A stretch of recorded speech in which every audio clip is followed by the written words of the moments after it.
काहींनी भावनेच्या मुद्द्यावर निवडणूक लढवली, मात्र जनतेनं भाजप शिवसेना युतीला कौल दिलेला आहे, अशी प्रतिक्रिया उपमुख्यमंत्री एकनाथ शिंदेंनी दिली आहे। भाजप शिवसेनेनं विकासाच्या अजेंड्यावर निवडणूक लढवली, त्याला जनतेनं भरभरून प्रतिसाद दिला, असंही शिंदेंनी सांगितलंय।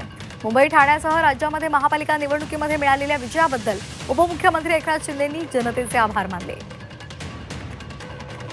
आणि ही निवडणूक भावनेच्या आधारावर निवडणूक लढवली, परंतु तरीसुद्धा या ठिकाणी महायुतीला लोकांनी कौल दिला आहे। 3.5 वर्षातलं जे काही आमचं मुंबईतलं काम, मी 2.5 वर्ष मुख्यमंत्री असताना, आता देवेंद्रजी मुख्यमंत्री आहेत, वर्षभराचा कालावधी आपण पाहिला तर 3.5 वर्षामध्ये मुंबईकरांसाठी केलेलं काम जे आहे, म्हणजे कॉन्क्रीटचे रस्ते, sewerage treatment plant, Balasaheb Thackeray आपला दवाखाना, रखडवलेली थांबवलेली मेट्रो, स्टे दिलेला कारशेड, असे अनेक प्रकल्प जे थांबवले होते त्याला आम्ही चालना दिली।